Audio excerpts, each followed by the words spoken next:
Yo, what is up guys? Ghost back with some more Command & Conquer Remastered information for you guys today. Luck would just have it that as I uploaded my last video, the actual reveal trailer for the game came out literally the day after, so that was a bit of a shame that I couldn't get this information in then, but we have a ton of new information about the game, including the release date, which is going to be June 5th. The game will be releasing on both Steam and Origin. So let's get stuck into it here. I'm going to go over everything that is changing in the remaster from the original game, at least everything we know so far. So let's begin. So first of all, let's talk graphics. Everything is now running in glorious 4K resolution. Every unit, every building, every asset on screen has been remastered. And in case you do feel a little bit nostalgic and you would like to go and play with the legacy settings, you can do that. You can toggle between the remastered graphics and the legacy graphics. You're also going to be able to zoom in and out the camera somewhat, although exactly how much remains to be seen. Now, it wouldn't look very good having these remastered graphics and then the regular old cinematics, so all of the cinematics have also been upscaled, as I mentioned in my previous video that I put out a couple of days ago. So yes, I'm sure you'll agree, the game looks a hell of a lot better than it did 25 years ago. Now, in addition to all of the main missions for GDI and Nod in Tiberian Dawn, and then of course the Soviets and the Allies in Red Alert, you're also going to be getting every mission from all of the expansion packs. So the covert operations from Tiberian Dawn, and then Aftermath and Counter-Strike for Red Alert. But on top of that, they are also bringing every Spec Ops mission from the consoles. So these games, you may or may not know, were released on console after they were released on PC, and for those versions of the games, they released some special console-only missions, including special cinematics, and all of those missions and their cinematics are going to be included in the remaster. So all in all, it will be over 100 playable single-player missions, and then there will be 250 multiplayer maps.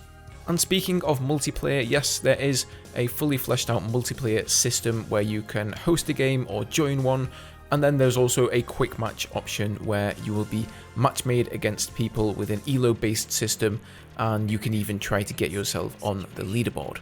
Now, the keen-eyed among you may also realise that the sidebar over on the right side of the screen where you build your buildings and units etc. has changed somewhat since the original game.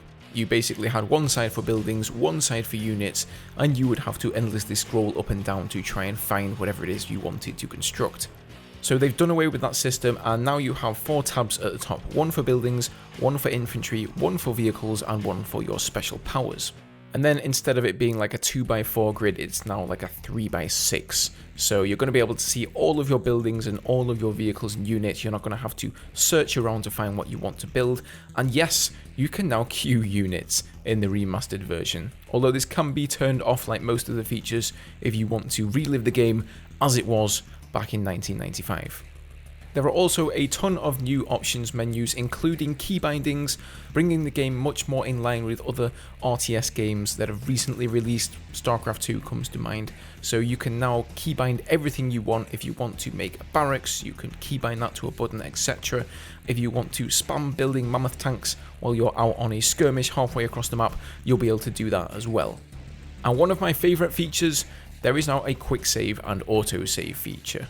I cannot tell you how many times I had to manually save my game when I recently played through the 1995 Tiberian Dawn Command & Conquer, so a quick save button is highly appreciated. Now, it also looks like there will be a fully fleshed out map editor. We haven't seen very much footage of this yet, but it looks pretty promising. It also states over on the website that if you get the Steam version of the game, it will have full workshop support. So for that reason, I will be buying the Steam version, not the Origin version, which I strongly suggest you to do as well. I'm sure there's going to be plenty of much cleverer people than myself making some fantastic maps for the multiplayer mode. Alright, moving on to the sound of the game for a moment. As I'm sure you already knew, all of the game's soundtracks have been remastered by the one and only Frank Klepacki, and he's also included a bunch of hidden and unreleased tracks, as well as 20 new tracks that have been recorded live by him and his band, the Tiberian Sons. And I recently found this awesome video on YouTube where they play all of these songs live.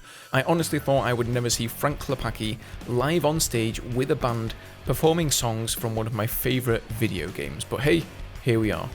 And of course, all of these new remastered tracks will include a new jukebox system where you can queue up your own playlist of whichever songs you like, including all of the old legacy tracks. So once again, it seems that Petroglyph Games have really made a big effort to keep all of the old assets in the game as well. The graphics, the soundtracks, if you want to go back and experience those as they were back in '95, you can do that. Now here again we get a very small glimpse of the replay mode. You are going to be able to watch your games back in replay mode and also invite observers into the game, and I hope into the replays as well, so you can study what your opponent did and maybe where you went wrong and what mistakes you made that led to you losing a particular game. Always a great feature for an RTS game. Of course, we have the bonus gallery that I mentioned in my last video, and then finally guys, to top off the new remastered sound and the remastered graphics, Kia Huntzinger, who played Eva in the original game, has actually come back in and re-recorded every single line for the remastered version.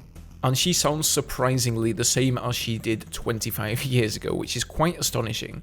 So there you go guys, 5th of June, maybe we're going to see some actual proper gameplay with some commentary from somebody released between now and then, and if we do see that, I'll be sure to make a video and update you guys. But until then, thank you for watching, leave a like down below if you enjoyed, and I hope you guys have a great day.